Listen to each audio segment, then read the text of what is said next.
మన నగరాలు పట్టణాలు ప్రగతి బాట పట్టాలంటే బీజేపీని గెలిపించండి. కేంద్ర ప్రభుత్వ సహకారంతో మున్సిపాలిటీలు, కార్పొరేషన్ల సమగ్రాభివృద్ధి. ఇది తెలంగాణ ప్రజలకు మోదీ గ్యారంటీ. కమలం గుర్తుకే మన ఓటు. Save Telangana. Vote for BJP. జమ్మికుంటలో మున్సిపల్ ఎలక్షన్స్ పోరు ప్రచారం జోరుగా కొనసాగుతూ ఉన్నది. ఎందుకంటే ఎన్నికల సమయం దగ్గర పడుతుండటంతో చివరి 2 రోజులు అభ్యర్థులు గడప గడపకు ప్రచారం చేస్తూ ఉన్నారు. అయితే ప్రస్తుతం మనం జమ్మికుంటలో ఉన్నాం. జమ్మికుంటలో మనతో పాటు 9వ వార్డు అభ్యర్థి ఉన్నారు, మాట్లాడదాం. ఏం పేరన్నా? పునగంటి రవికుమార్. ఏం హామీ ఇస్తా ఉన్నాం మీ వార్డు ప్రజలకు? ఏం హామీలు ఇస్తా ఉన్నాం? మీ వార్డులో సమస్యలు ఏమున్నాయి? వాళ్ళని నీ దృష్టికి ఏం తీసుకొస్తున్నారు? ఎక్కడ చూసినా సీసీ రోడ్లు లేవు, డ్రైనేజీల ప్రాబ్లం బాగున్నది, కరెంటు పోల్ల ప్రాబ్లం బాగున్నది, వాటర్ ట్యాంక్ చక్కగా లేదు, వాటర్ ప్లాంట్ ఊరికే లేదు. గత పాలకులు 10 సంవత్సరాల నుంచి ఇంటింటికి 400 చొప్పున వసూలు చేసారు వాటర్ ప్లాంట్ కోసమని.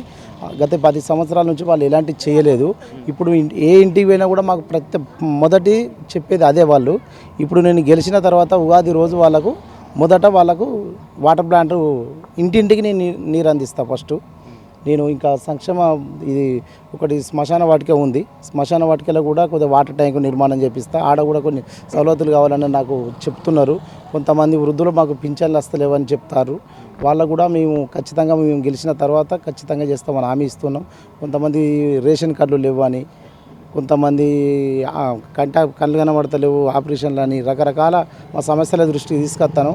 బండి సంజయ్ అన్న నాయకత్వంలో మేము భారీ మెజార్టీతో గెలిచిన తర్వాత అన్న సహకారంతో వార్డును అభివృద్ధి చేస్తామని తెలియజేస్తున్నాం.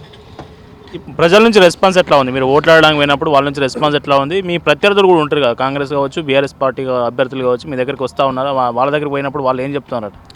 గత 5 సంవత్సరాల నుంచి గతంలో వాళ్ళు కౌన్సిలర్ గెలిచిన వారు ఏం చేయలేదు, మాకు ఎలాంటి అభివృద్ధి జరగలేదు, నీకు ఈసారి నిన్ను గెలిపించుకుంటాం, నువ్వు గెలిస్తేనే మాకు అభివృద్ధి జరుగుతుందని వాళ్ళు మాకు స్వచ్ఛందంగా వచ్చి వాళ్ళు మాకు మద్దతు తెలుపుతున్నారు.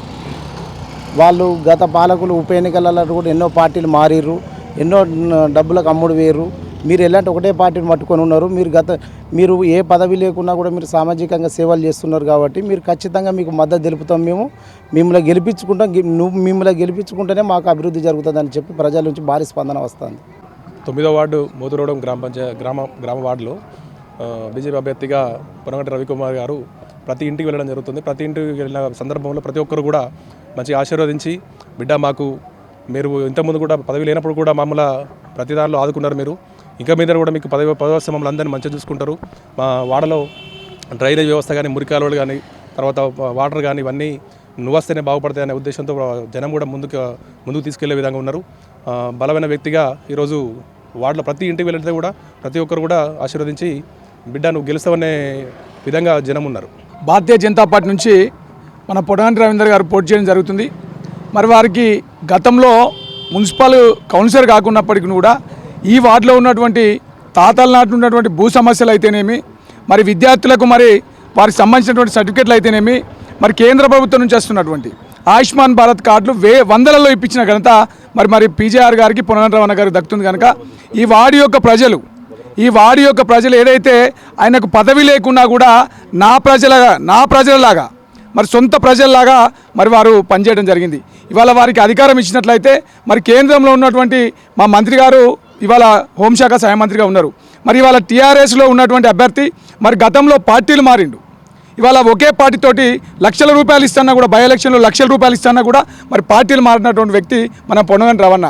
కాబట్టి ఇవాళ వార్డుకి 24 గంటలు అందుబాటులో ఉండి మరి అధికారం లేకున్నప్పటికీ అధికారంలో ఉన్నోడి కంటే కూడా ఎక్కువ పనులు చేయడం జరిగింది. మరి అలాగే ప్రధానమంత్రి విశ్వకర్మ యోజన ద్వారా దాదాపుగా 100-150 మందికి వారందరూ కూడా ఆ పథకాన్ని అమలు చేసినటువంటి వ్యక్తి మన పీజీఆర్. కాబట్టి మీరు అందరూ కూడా మీకు గతంలో ఉన్నటువంటి కౌన్సిలర్ గురించి తెలుసు. మరి తను పార్టీలో ఉండి మరి మీకు సేవ చేస్తున్నాడు కనుక మరి వారి యొక్క సేవను గుర్తించి మరి అవతలోడికి ఎన్ని డబ్బులు ఇచ్చినా కూడా మరి అవి తీసుకొని మన డబ్బులుగానే భావించి మన పొనగంటి రమణ గారి కమలం గుర్తు మీదనే ఓటేసి గెలిపించాల్సి కోరుచున్నాం. మరి వాళ్ళ టీఆర్ఎస్ పార్టీ గురించి మాట్లాడితే వారికి 2 ఏళ్ళు అయిపోయింది, 2 రూపాయలు ఇవ్వలేదు. మరి ఇంకా 3 ఏళ్లలో కూడా రూపాయి ఇచ్చే పరిస్థితి లేదు. ఆయన ప్రతిపక్షంలో ఉన్నాడు. మరి మాకు ఇక్కడ ఎమ్మెల్యే లేడు. ఆ ప్రణవ్ బాబు అనేటోడు వారికి ఈ కాన్స్టిట్యూషన్ గురించి అసలు ఎవరికి తెలియని, ఎవరికి గుర్తించినటువంటి వ్యక్తి కాదు.